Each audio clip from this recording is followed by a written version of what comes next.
চৰকাৰকে আহ্বান জনাইছোঁ যে আমাক সহায় কৰে। মোৰ ভণ্টিও ভালে থাকিব লাগে, মোৰ দাদাও ভালে থাকিব লাগে। সেইখিনি আমি হাতযোৰ কৰি কেনে কৈছোঁ আপোনাৰ ওচৰত, আমাক সহায় লাগে আৰু একো।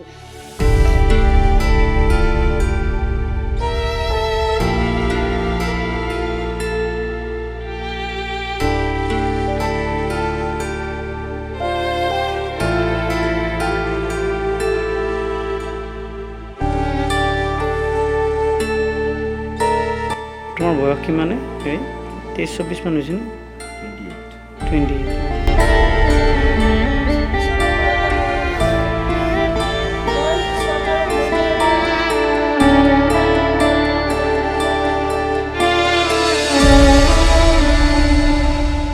হয়, এক হৃদয় বিদাৰক ঘটনাৰে আজিৰ এই বিশেষ প্ৰতিবেদনটো আগবঢ়াবলৈ ওলাইছোঁ। মই বৰ্তমান উপস্থিত আছোঁ চিপাঝাৰ সমষ্টিৰ দামপুৰত আৰু এক দুৰ্ভগীয়া পৰিয়ালৰ বাসগৃহত আমি আহি উপস্থিত হৈছোঁ। আব্দুল হাকিমৰ বাসগৃহত আমি বৰ্তমান উপস্থিত আছোঁ। কিডনীৰ এক জটিল ৰোগত আক্ৰান্ত যি হাকিম আলীৰ একমাত্ৰ সম্বল আছিলে এখন 4চকীয়া বাহন, আৰু সেই 4চকীয়া বাহনেৰে আচলতে এটি পৰিয়াল পোহপাল দিছিলে। কিন্তু আজি সেই আব্দুল হাকিম নিজৰ বিচনাত শুই থাকিবলগীয়া হৈছে। মাত্ৰ দুগৰাকী জ্যেষ্ঠ দুগৰাকী ভগ্নীৰ পোহপাল দিয়াৰ লগতে নিজৰ মাতৃকো আচলতে শুশ্ৰূষা কৰি গৈছিলে এখন 4চকীয়া বাহনেৰে। কিন্তু আজি সেই আব্দুল হাকিম শয্যাগত কিডনীৰ এক বিশেষ জটিল ৰোগত আক্ৰান্ত হৈছে।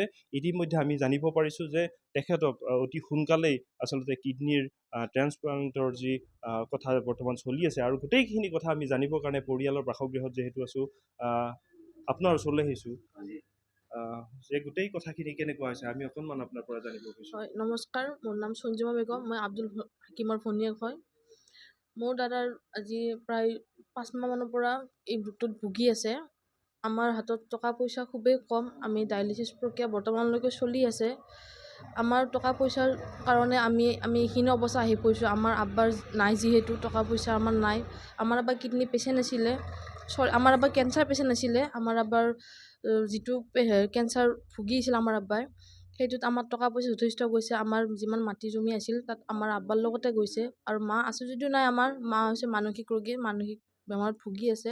আমি দুজনী ভনী আছোঁ। আমাৰ হাতত একোৱেই নাই, যিহেতু মই সিদ্ধান্ত লৈছোঁৱেই যে মোৰ ককাইটিক মই এটা কিডনী দান দিম। মোৰ ককাইটিক জানো মই আকৌ আমাৰ ঘৰলৈ বা আমাৰ মাজলৈ ঘূৰাই পাওঁ।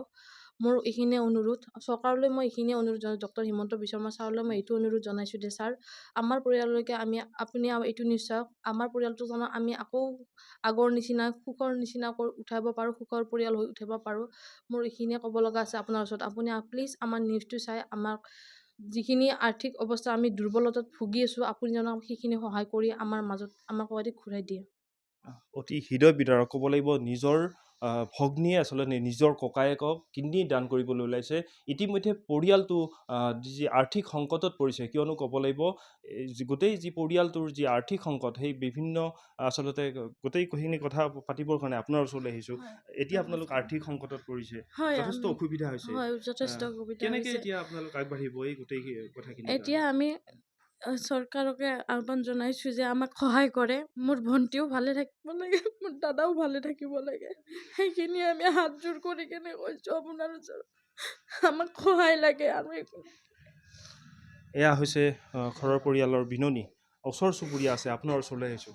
এই অতি মৰ্মান্তিক এক ঘটনা, এই ঘটনাটোক আপোনালোকে কেনেধৰণে গ্ৰহণ কৰিছে? ওচৰ চুবুৰীয়া আমি গ্ৰহণ কৰি ল'ব পৰা নাই, যদিও আমি উপায়হীন হৈছোঁ, যিহেতু আমিও তেনেকুৱাই আৰ্থিক দুৰ্বল হয়। তথাপি আমি ওচৰ চুবুৰীয়াই হওক বা ৰাইজৰ মানুহেই হওক, যিখিনি পাৰোঁ তাক সহায় কৰি আছোঁ। ডায়েলিচিছৰ প্ৰক্ৰিয়া আজি 5 মাহ ধৰি হৈ আছে। আপোনালোকেও জানে, গুৱাহাটীলৈ গ'লে ইয়াৰ পৰা আমাৰ কিমান খৰচা হয়, মিনিমাম 10,000 টকা আমাক লাগে। গতিকে সময়ত আমিও ভাবিব লগা হয় যে অহাকালি ডায়েলিচিছ আছে, আমি ল'ৰাটোক কি প্ৰক্ৰিয়াৰে লৈ যাম। গতিকে ওচৰ চুবুৰীয়াৰ সহায় সহযোগৰ কাৰণে আজিলৈ তেওঁক ডায়েলিচিছকেইটা কৰিব পাৰিছোঁ। পিছলৈ পাৰোঁ নে নোৱাৰোঁ নাজানো।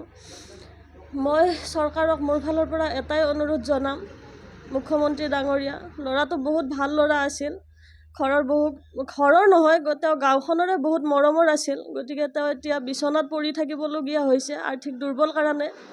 ছোৱালী দুজনী আছে যদিও সিহঁতে কোনো ইনকামৰ পথ নাই।